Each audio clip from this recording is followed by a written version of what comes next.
I'm Renee Charles with the Heartland Partnership alongside Joshua Lewer. It was one of our great friend economists from Bradley University, and we wanted to sit back down with you again. We haven't done this for a little while. We wanted to sit down and kind of get that overview of what has happened.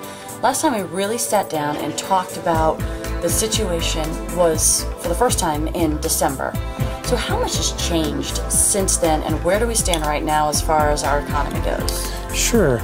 Well, what I can say is that we're not off the cliff in a free fall anymore, and that's a scary place to be, as we all have experienced these tough times.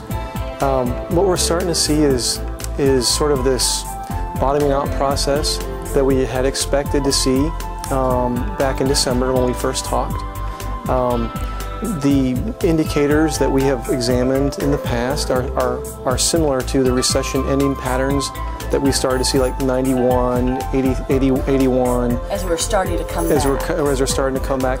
Okay. I don't know if I want to say that we've reached an inflection point yet, but I think perhaps we have. It's kind of hard to. I'll know in a few months if we've actually reached the inflection point. But I think we're in a much better shape. We talked about than we were in December. Scenarios of it's just going to be a sharp V where we just bottom out and then pop right back up, or is it going to be a soft landing where we're going to go down and slowly stay on the bottom for a little while before we start to come back up? We had several different scenarios. What have you seen so far, and is it the same as what you had predicted early on? Well, I think we've been fairly consistent in saying that the recovery will happen in second half 2009. And we also suggested that this recovery, while it had a very outside chance or a slight chance of being a quick rebound, a kind of a stronger recovery, that we kind of thought it would be a slower economic recovery. And because of all of the people who have been laid off and the jobless claims, the number of people unemployed, this pool has grown, and this will lead us to likely to have a slower recovery in the future. So we're expecting recovery. Maybe slower than we had first hoped for or first thought. Yeah, and another thing I think is important to mention is that not only that the jobs have been lost, and so it'll take time for these people to get their jobs back because unemployment is a lagging indicator, but personal savings rates have steadily risen from about 0.5% to 1%. People are starting to save a little bit more. They're not spending as much. They're pulling it back. Exactly. It has increased from about 1% to 5%. And if you expect Americans to kind of have a natural savings rate, as most developed countries do, between 8 and 10%, we still have a ways to go. And that's a tremendous change for our consumer behavior. And we talked also early on when we started this whole project, our economic climate project, that when we come out of this recession, we're going to have some behavioral changes. Yes. That people may not go back to spending, for lack of a better word, frivolously as they would have before. That people will look at their investments a little differently. That people won't spend as much. Do you think that's still holding true? It's the new vogue, I guess, right? It's the new vogue. What is it? I don't need the luxury goods. The necessity goods is what I need. So there's a new vogue there. But you're right, Renee.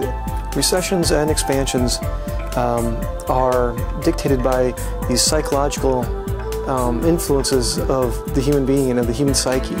And I think you might have felt it, I've felt it, that the psyche was really fearful, that the country is very fear, and this is a fear-driven recession, as we mentioned before.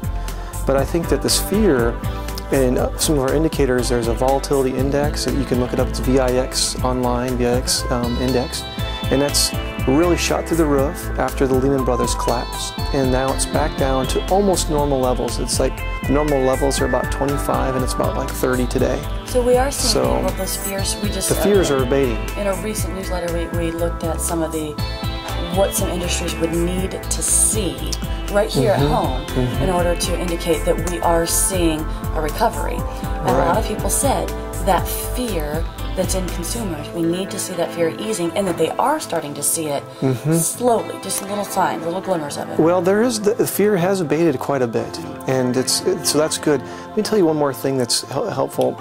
Today I was at the doctor's office, and Methodist had put on hold some of their expansion because nonprofit organizations were not able to obtain credit at low levels of interest rates, but their cost of borrowing went up. Well, today I was like, went in and they're starting to make some more construction plans because they're able to borrow at lower interest rates.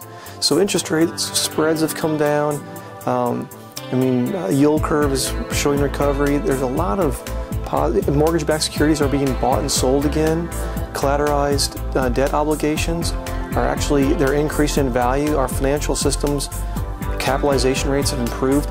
So, if I was to look at this and look at past recessions, I'd say, man, these are all indicators that we're going to come out of this recession, but it's just going to be a slower recovery than perhaps in the past. And we're still looking at the second half of this year or early even next year for that full-on recovery. Well, full-on, what does that mean in a slow recovery? We're talking maybe for the next couple years only GDP growth rates of 1 to 2%, maybe instead of the 3% that we're used to. Not a robust growth rate. We're not China. They've got other reasons why they're catching up. They're able to take technology and use it to their own selves. But we're not going to likely grow at 7% or even 3% in the next couple years. But we're going to grow, but just not as fast as we once did. Anything else that you want to mention that we really need to keep our eyes on, or anything that you've seen that has maybe caught your eye? Well, the big thing, I sent out an email yesterday to my colleagues, and I was really excited to see that the credit default swaps and the mortgage-backed securities are actually now being tradable, and their valuations are starting to get back to a somewhat normalized level. And that's a really big thing for our financial institutions, because they are the heart, they're the engine of what makes capitalism go. Without financial institutions, we don't have the backbone. We don't have the backbone. Like this structure we're sitting in here today was built because of the financing backed by banking systems and financial systems. When we see the fear easing up and the financial system starting to pick up a little bit, two great indicators that we may be on our way. Yeah, consumer sentiments. If there's two indicators, consumer sentiment and consumer confidence also increasing. They're still fairly low, but they're increasing in the right direction. So I could say we're moving in the right direction, but it looks like, once we get to the recovery, it might be slower than we want. So still keeping pace with what we had talked about early on. Predictions are still very similar, but we just need to keep the patience. People need to just expect that this is going to take a while. Be slow. Don't expect too much right off the bat. Right. Okay. All right. Well, good words of advice. Thank you very much for joining us again. As always, great insight. Thank you. My pleasure.